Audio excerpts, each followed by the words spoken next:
Gusto mo ba ng mekos-mekos? Matikman mo yung mga mekos-mekos na luto? Hello mga insan, kumusta na kayo yan? Mekos-mekos na namin ni Ninong Raisuni, ano?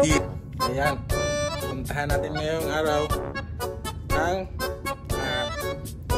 Pakistani restaurant dito sa Barrie, Ontario, Canada. Tara guys! Habang waiting pala kami guys, ayan, tinira muna namin yung soft drinks para meron kaming mainom-inom habang naghihintay kami sa order.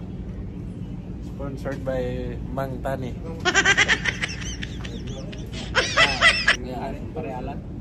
Ah, Birthday parealan ano nagbago yung isip? Birthday daw na yan Parealan.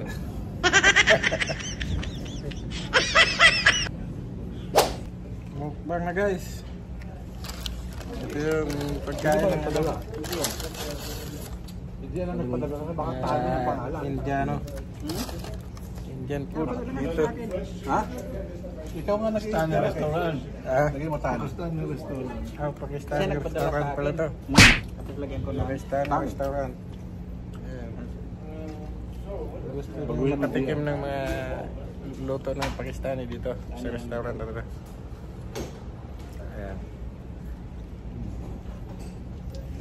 Subukan natin to. Yung pagkain ng mekos-mekos. Masarap pala ang mga pagkain ng Pakistani guys. Promise. Pag natikman nyo, sigurado magugustuhan nyo rin.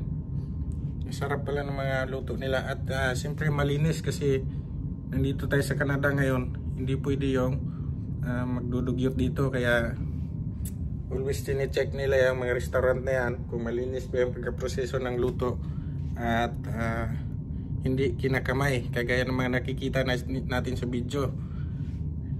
Masasarap guys, promise pag natikman nyo itong mga luto na to. Makita nyo naman guys, talagang kahit nag-uusap kami talagang sumusubo kasi nanibago nga ako sa pagkain na to at medyo nagugustuhan ko rin yung lasa. Yung anong tawag nila dito sa India, yung parota ba to or anong tawag ba nito ng iba dito? Paki-comment nyo nga sa baba kung ano yung tawag niya ng iba niyan. Alam nyo guys kung bakit mas lalong sumarap yan guys, kasi libre.